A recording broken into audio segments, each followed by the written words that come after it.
الحمد لله رب العالمين، والصلاة والسلام على سيد الأنبياء والمرسلين. أما بعد، فأعوذ بالله من الشيطان الرجيم. بسم الله الرحمن الرحيم. قال الله تبارك وتعالى في القرآن المجيد والفرقان الحميد: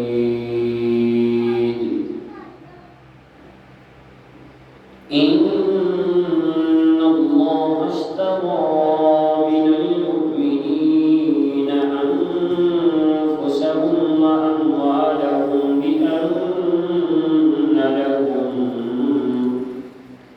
بأن لهم الجنة.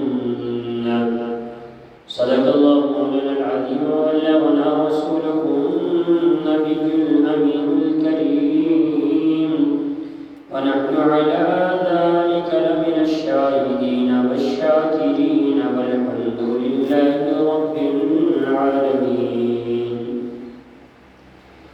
قال الله تبارك وتعالى في القرآن المجيد والفرقان الحميد: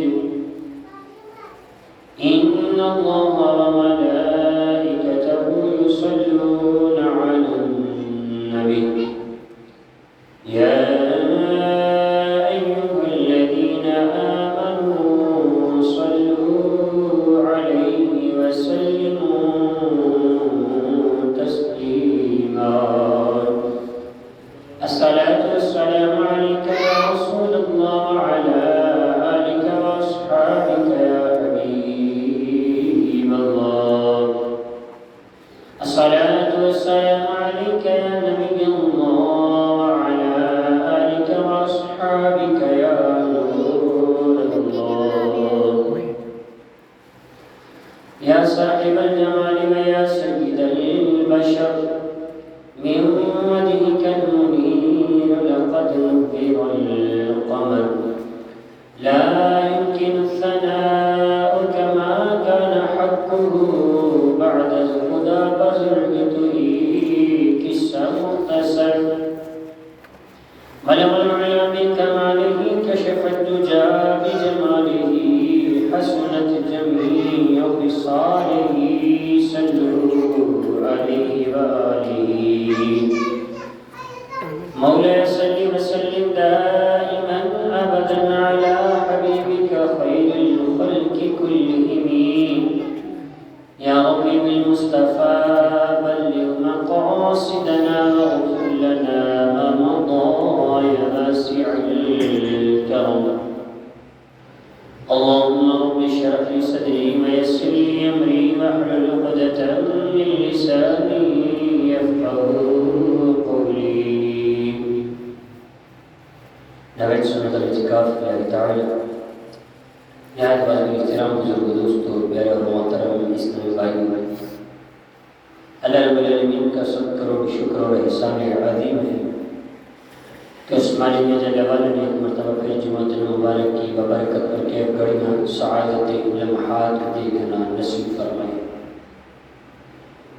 اللہ رب العالمین کی بارگاہ اقدس میں دعا گو رب العالمین جل وعلا ایمان و عافیت والی زندگی عطا فرمائے، اور ایمان و عافیت والی موت نبی پاک علیہ السلام کے جنموں میں، شہادت والی مدینہ پاک میں سرکار کے قدموں میں عطا فرمائے۔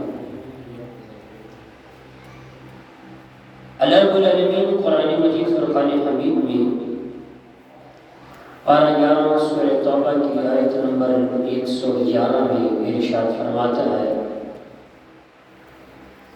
ان اللہ اشترى من المؤمنین انفسهم،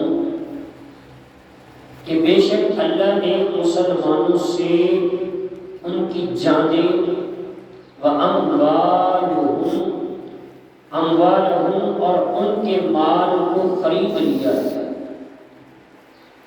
کیسے خریدا ہے؟ بِأَنَّ لَهُ الْجَنَّةَ، جنت کے بدلے میں اللہ نے ان کے مال اور ان کی جانوں کو خرید لیا ہے۔ یعنی کہ اللہ رب العالمین جل وعلا کل قیامت کے دن جو بدلے عطا فرمائے گا، جو اجر عظیم عطا فرمائے گا، وہ اللہ رب العالمین نے اس بدلے میں ان کو جنت عطا فرمانی ہے کہ یہ نیک اعمال کریں، اللہ رسول کی اطاعت و فرما برداری کریں۔ بڑی پیاری روایت مبارکہ ہے، حضرت سیدنا عبد الرحمن بن عوف رضی اللہ تعالیٰ عنہ روایت کرتے ہیں، ایک دن مدینہ کے تاجور شافعی محشر صلی اللہ علیہ وسلم دولت خانے یعنی گھر مبارک سے باہر تشریف لائے اور ایک باغ کی طرف تشریف لے جانے لگے۔ حضرت عبد الرحمن بن عوف رضی اللہ تعالیٰ عنہ نے دیکھا تو رہا نہ گیا، پیچھے پیچھے نبی پاک علیہ السلام کے چلنا شروع کر دیا۔ کریم آقا علیہ السلام ایک باغ میں داخل ہوئے، قبلے کی طرف منہ کیا اور سر سجدے میں رکھا۔ حضرت عبد الرحمن بن عوف رضی اللہ تعالیٰ عنہ فرماتے ہیں کہ میں دور کھڑا ہو گیا، بے قصوں کے مددگار شفیع روز شمار جناب احمد مختار صلی اللہ تعالیٰ علیہ وسلم نے بہت طویل یعنی لمبا سجدہ کیا، یہاں تک کہ مجھے خوف ہونے لگا کہ کہیں حالت سجدہ میں اللہ پاک نے روح مبارک قبض نہ فرما لی۔ یہ خیال آتے ہی میں آگے بڑھا اور میرے قدموں کی آواز سن کر نبی پاک علیہ السلام نے سر مبارک اٹھایا، پوچھا کون؟ عرض کی یا رسول اللہ صلی اللہ علیہ وسلم میں عبد الرحمن ہوں۔ فرمایا کیا کام ہے؟ میں نے عرض کی یا رسول اللہ صلی اللہ علیہ وسلم آپ نے اتنا طویل یعنی لمبا سجدہ کیا کہ مجھے ڈر ہونے لگا کہ کہیں اللہ پاک نے سجدے ہی میں آپ کی روح مبارک قبض نہ فرما لیا۔ عاشق زار کی محبت والی بات سن کر اللہ کی آخری نبی مکی مدنی صلی اللہ علیہ وسلم نے طویل سجدے کی حکمت بیان کرتے ہوئے ارشاد فرمایا، میرے پاس جبریل حاضر ہوئے اور بتایا یا رسول اللہ صلی اللہ علیہ وسلم اللہ پاک فرماتا ہے اے محبوب صلی اللہ علیہ وسلم جو آپ پر درود پاک پڑھے گا میں اس پر رحمتیں نازل فرماؤں گا، اور جو آپ پر سلام بھیجے گا میں اس پر سلامتی نازل فرماؤں گا۔ بس اس نعمت کا شکر ادا کرنے کے لیے کہ اللہ رب العالمین میرے امتی پر سلام بھی بھیجے گا، رحمت بھی فرمائے گا، اس نعمت کے ملنے کے شکر میں نے طویل یعنی لمبا سجدہ کیا ہے۔ پتہ چلا، غور کیجیے کہ درود پاک کس نے پڑھنا ہے؟ امتی نے۔ رحمت نازل ہونی ہے امتی پر، سلام بھیجا جانا ہے امتی پر، اللہ کریم کی سلامتی نازل ہونی ہے امتی پر، اور سجدہ کون کر رہا ہے؟ امتی کے نبی صلی اللہ علیہ وسلم سجدہ فرما رہے ہیں۔ امت کا غم کھانے والے، امت کی شفاعت فرمانے والے، امت کو بخشوانے والے پیارے آقا رحمت والے مصطفیٰ صلی اللہ علیہ وسلم جن کے صدقے میں اللہ نے جنت عطا فرمانی ہے، وہ اپنے امتی کے نعمت ملنے پر شکرانے کے طور پر اتنا طویل سجدہ کر رہے ہیں۔ پیارے آقا علیہ السلام کو پتہ چلا کہ اپنی امت سے کتنا پیار تھا۔ اللہ امت گناہ کرے، آقا علیہ السلام راتوں کو اٹھ کر عبادت الہی میں گزارے، سجدہ ریز ہو، امت کو نعمت ملے تو کریم آقا علیہ السلام سجدہ کرے۔ اعلیٰ حضرت رحمت اللہ تعالی کے بھائی جان مولانا حسن رضا خان رحمت اللہ تعالی کتنی پیاری بات فرماتے ہیں، تم کو تو غلاموں سے ہے کچھ ایسی محبت، یا رسول اللہ صلی اللہ علیہ وسلم آپ کو تو غلاموں سے اتنی محبت ہے ترک ادب ورنہ کہیں ہم پہ فدا ہو. یعنی رسول اللہ صلی اللہ علیہ وسلم آپ کو غلاموں سے اتنی محبت کی ہے کہ ادب یہ نہیں ہے ورنہ ہم کہیں کہ آپ اپنے غلاموں پر فدا ہو. اللہ اکبر. حدیث پاک میں ہے افضل ترین عبادت، افضل ترین سچی نیت عمل ہے. تو اس لیے جب بھی کوئی نیک محفل میں بیٹھے تو ہمیں نیت کرنی چاہیے کہ اللہ کی رضا کے لیے ثواب حاصل کرنے کی نیت سے میں یہ کام، یہ نیکی کرنے لگا. بڑی پیاری حکایت ہے. حضرت سیدنا رابعہ بصریہ رحمۃ اللہ تعالی علیہا دوسری صدی ہجری کی بہت پیاری خاتون اور اللہ کی ولیہ گزری ہے،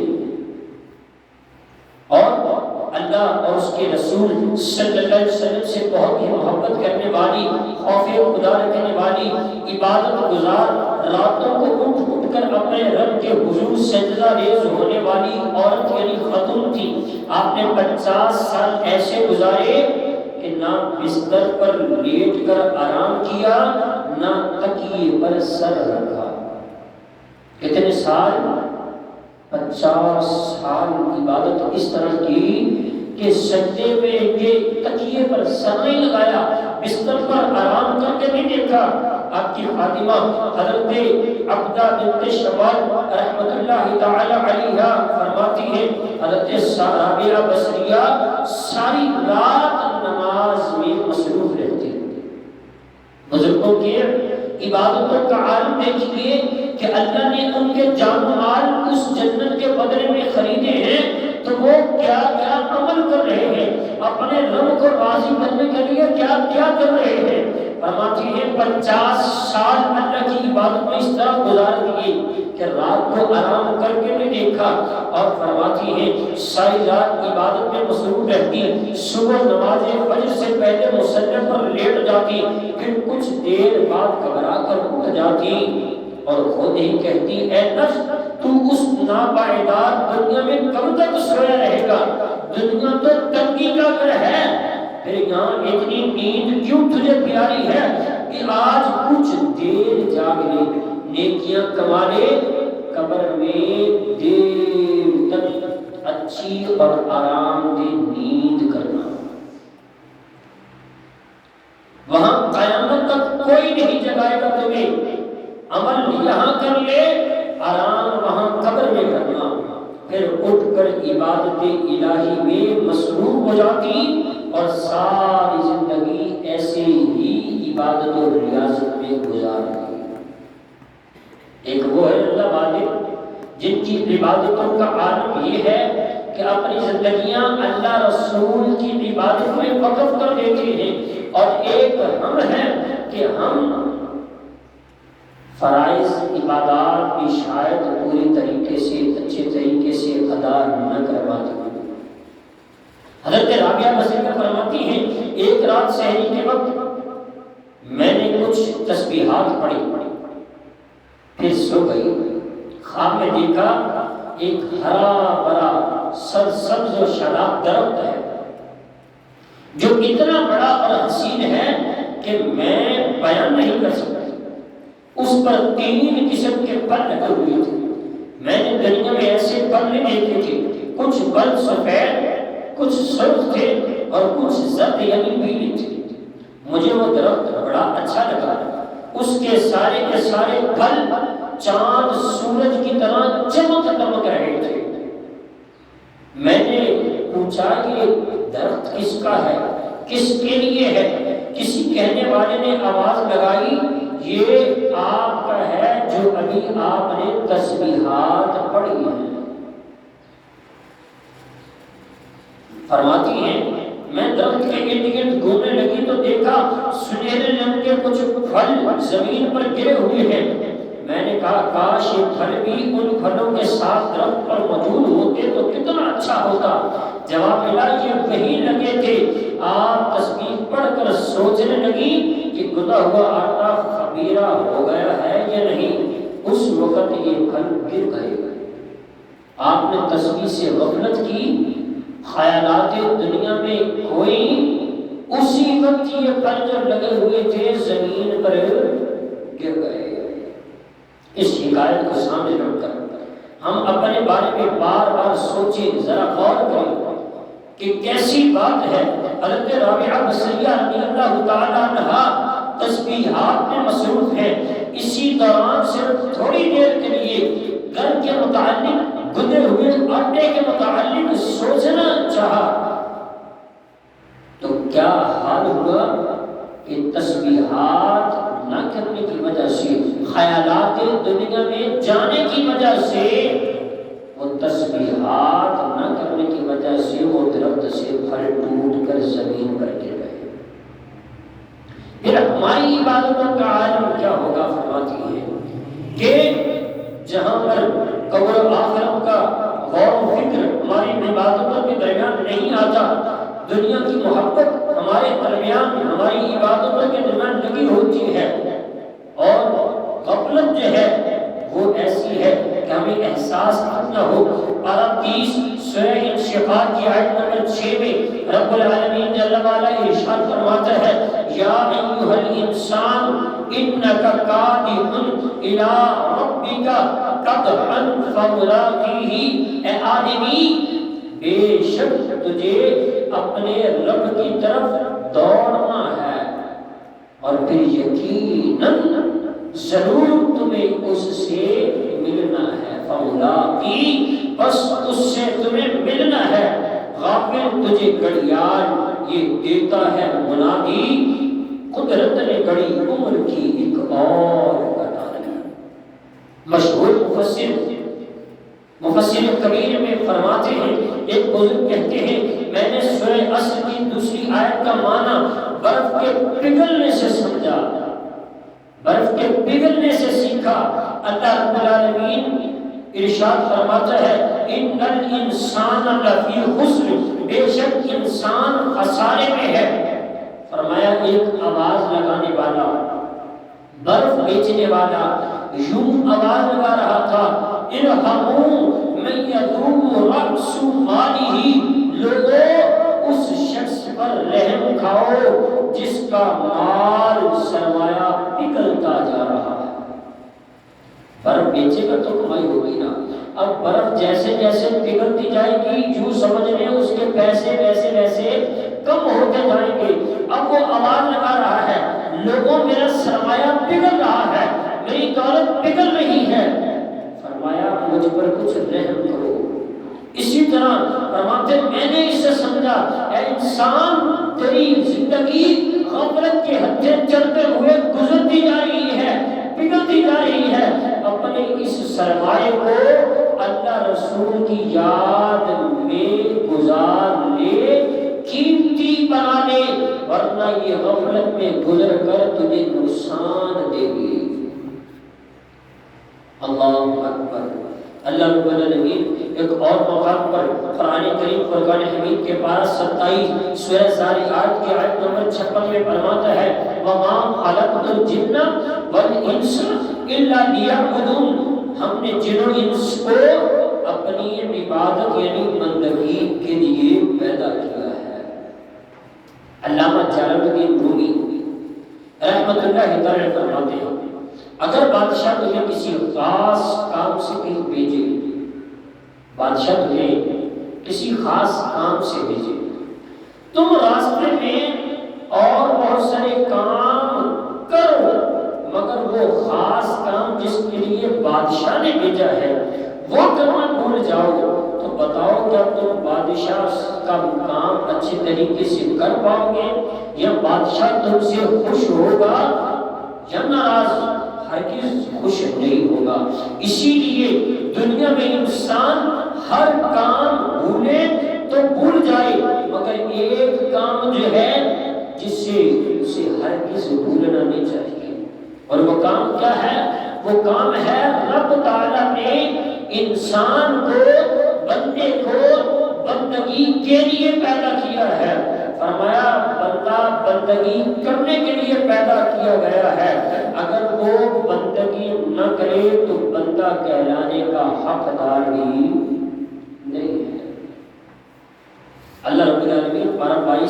سورہ احزاب کی آیت نمبر 1 میں ارشاد فرماتا ہے اِنَّا عَرَضْنَا الْأَمَانَةَ عَلَى السَّمَاوَاتِ وَالْأَرْضِ وَالْجِبَالِ فَأَبَيْنَا أَن يَحْمِلْنَهَا وَأَشْفَقْنَ مِنْهَا وَحَمَلَهَا الْإِنسَانُ، بے شک ہم نے امانت پیش کی اس آسمان و زمین پہاڑوں پر، تو انہوں نے اس کے اٹھانے سے انکار کر دیا، اس ڈر سے آدمی نے اس امانت کو اٹھا لیا۔ آیت میں امانت سے مراد نمازیں اور ہر وہ کام مراد ہے جس کے کرنے پر ثواب ملے اور نہ کرنے پر گناہ۔ مولانا روم فرماتے ہیں دیکھو آسمان و زمین پہاڑ کیسی مضبوط اور عجیب مخلوقات ہیں، انہوں نے جس امانت کا بوجھ نہ اٹھایا انسان نے اسے اپنے ذمہ لیا، اسی لیے اللہ رب العالمین نے انسان کو عزت بخشی۔ کیسے؟ فرمایا وَلَقَدْ قَرَّمْنَا بَنِي آدم، ہم نے اولاد آدم کو عزت بخشی ہے۔ اب فرماتے ہیں اگر تم کہو میں یہ ایک کام یعنی عبادت نہیں کرتا تو نہ صحیح، اور بہت سارے کام ہیں، مثال کے طور پر اجی بال بچیاں دی واسطے روٹی کمانا بھی عبادت ہے، رزق حلال کمانا بھی عبادت ہے، دیکھ بھال کرنا بھی عبادت ہے، رزق حلال کے لیے باغ دور کرنا بھی عبادت ہے۔ یہ سارے کام تو میں کروں، لیکن جو حقیقی عبادت الہی ہے اس کو میں بھول جاؤں تو فرمایا مجھے کون عقل مند دے گا؟ کیوں؟ میرے رب العالمین نے تو مجھے اس لیے پیدا کیا ہے کہ میں اس کی عبادت کروں، اب میں اس کی عبادت نہ کروں تو حقیقت میں اپنے مقصد اصلی سے ہٹ رہا ہوں۔ موبائل ہے مثال کے طور پر، سادہ سی مثال، اگلی جو مثال ہے بزرگان دین فرماتے ہیں موبائل ہے یہ حقیقت میں بنا ہے کال کرنے کے لیے اور کال سننے کے لیے، فون کرنے کے لیے اور فون سننے کے لیے۔ اس میں اور بہت سارے آپشن ہیں، آج کل سافٹ ویئر سوشل میڈیا کا دور، بہت سارے اس میں آپشن ہیں، بہت سارے سافٹ ویئر ہیں، بہت ساری ایپس ہیں، بہت ساری اور چیزیں اس میں پائی جاتی ہیں۔ اب اگر یہ فون سننا یا کرنا یہ موبائل چھوڑ دے باقی سارے کام کرے تو بندہ اس کو اپنے پاس رکھے گا؟ نہیں رکھے گا، وہ کہے گا جو حقیقت اس کی تھی وہ مجھے کام ہی نہیں دے رہا۔ وہ مارکیٹ میں جاتا ہے کہتا ہے یار موبائل بیچنا کی کرنا اے ہو سارے کام کرتا، فون نہ ہوتا نہ جاتا ہے، نہ فون آتا ہے نہ جاتا ہے، نہ فون سنا جاتا ہے نہ کیا جاتا ہے۔ کیوں؟ اب اس کا مقصد اصلی تو فون کرنا سننا تھا، اب جب یہ پورا ہی نہیں ہو رہا تو مجھے اس موبائل کا فائدہ کیا ہے؟ وہ بیچ دیتا ہے۔ اب انسان اپنی ذات پر غور کرے۔ اللہ رب العالمین نے انسان کو کس لیے پیدا فرمایا؟ قرآن پڑھے، بارہا مقامات پر اللہ رب العالمین نے انسان کو اپنی یاد دلائی، اپنی طرف آنے کا حکم فرمایا، اپنی عبادت کا حکم فرمایا، اور انسان رب تبارک و تعالیٰ کی عبادت و بندگی نہ کرے تو انسان پھر ناکارہ ہے یا کارآمد ہے؟ انسان فائدہ ہے، فائدے میں ہے یا نقصان میں ہے؟ انسان خسارے میں ہے یا فائدے میں ہے؟ یہ انسان خود سوچے کہ وہ ساری چیزیں تو اور سوچ لیتا ہے، وہ ساری چیزوں کی طرف تو توجہ کرتا ہے، رزق حلال کمانا عبادت ہے۔ یہ بڑی اچھی لاجک، بڑا اچھا وہ بہانہ ملا ہوا ہے یار رزق حلال کمانا بھی تو عبادت ہے۔ نماز تو لیٹ پڑھ لگی کوئی جماعت میں نہیں پڑھے گی تو ایڈا بڑا قیامت آ گئی، جماعت تو بعد سے پڑھا نماز نہیں ہوتی۔ مجھے تو سننے کو ملتا ہے نا، میں آپ کو بتا رہا ہوں جماعت کے بعد نماز نہیں ہوتی ہے۔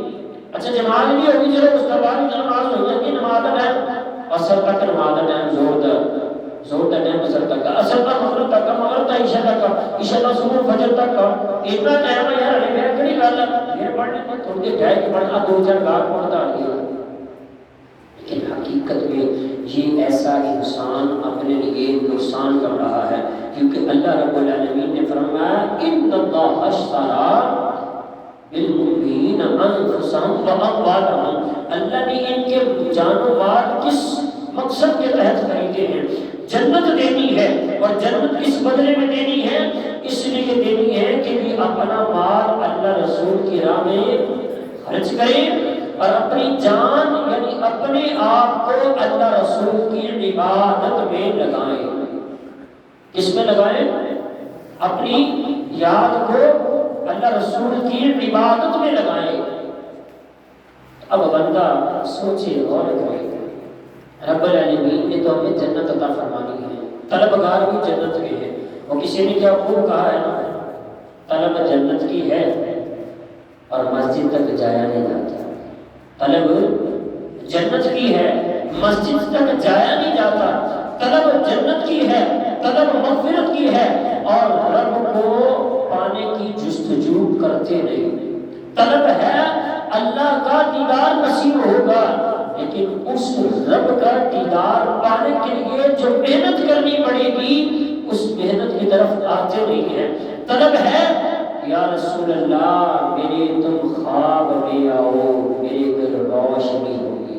ہاں طلب یہ ہے نا، ہر مسلمان کی کوئی ایسا عاشق رسول نہیں ہوگا جس کی یہ طلب نہ ہو کہ میرے تم خواب میں آؤ، میرے گھر روشنی ہوگی، میری قسمت جگا جاؤ، عنایت یہ بڑی ہوگی۔ سنا ہے آپ ہر عاشق کے گھر تشریف لاتے ہیں، میرے گھر میں بھی ہو جائے چراغاں یا رسول اللہ۔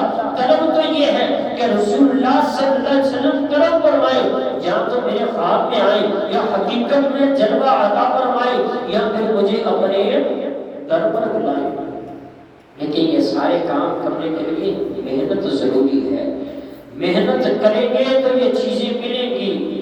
بڑی پیاری بات بزرگان دین فرماتے ہیں اپنے دلوں کو پاک کر لو اگر چاہتے ہو کہ اللہ رسول کے جلوے اس میں بسے، اگر چاہتے ہو کہ اللہ رسول کی یاد اس کے اندر بس جائے، اللہ رسول کی یاد جو ہے اس کا لطف مجھے ملے، اللہ رسول کی یاد کا جو ذوق ہے، جو عبادت کی چاشنی اور لذت ہے وہ مجھے ملے۔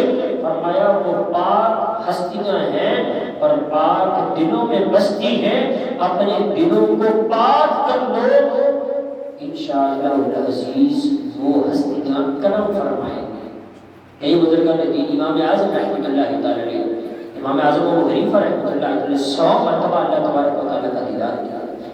امام سیوطی رحمۃ اللہ تعالی علیہ، جلال الدین سیوطی 72 سے 75 سے زائد مرتبہ نبی پاک علیہ السلام کے ایسے جاگتی آنکھوں سے جیسے ہم ایک دوسرے کو دیکھتے ہیں ایسے دیکھا۔ کیا تھا؟ اس لیے کہ نبی پاک علیہ السلام کی یاد سے، اللہ تبارک و تعالیٰ کی یاد سے اپنے آپ کو ہر وقت مگن رکھتے تھے، اللہ رسول کی یاد میں ہر وقت مگن رہتے تھے، اس لیے وہ جلوے ان کو دکھ جایا کرتے تھے۔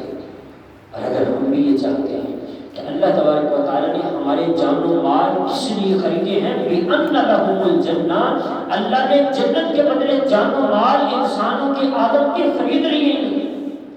اب یہ چاہتا ہے کہ مجھے وہ جلوے ملے، تو وہ جلوے ایک ہی شرط پر ملیں گے کہ جب اللہ رسول کی یاد میں اپنے آپ کو لگائیں گے اور اللہ رسول کی یاد اپنے دل میں بسانے کے لیے اپنے دل کو پاک اور صاف رکھیں گے، بس انہیں کی یاد میں ہر وقت رہیں گے، تیری یادوں سے معمور سینہ رہے، لب پہ ہر دم مدینہ مدینہ رہے، بس میں دیوانہ بن جاؤں سلطان کی، تم پہ ہر دم کروڑوں درود و سلام۔ اگر چاہتے ہیں کہ یہ جنت کا مشتہ جو اللہ نے قرآن میں فرمایا ہے یہ ہمیں ملے، اگر چاہتے ہیں کہ ہمارے دلوں میں اللہ رسول کے جو جلوے ہیں وہ بسے، تو پھر ان چیزوں پر عمل کرنا ہوگا، کہ محنت کرنی ہوگی اور اپنے دل کو پاک اور صاف کرنا ہوگا۔ اللہ کے محبوب صلی اللہ علیہ وسلم ان اللہ طیب ویحب الجمال، ان اللہ جمیل ویحب الجمال، اللہ جمیل ہے، خوبصورت ہے، خوبصورتی کو پسند فرماتا ہے، تو دل خوبصورت ہوگا تو اس پاک ذات کی خوبصورت جلوے بھی دلوں میں آئیں گے۔ اللہ رب العالمین جل وعلا ہمیں عمل کرنے کی توفیق عطا فرمائے۔ رب العالمین جل وعلا محبوب علیہ السلام کی اتباع اور پیروی کرنے کی توفیق عطا فرمائے۔ آمین بجاہ نبی الامین صلی اللہ علیہ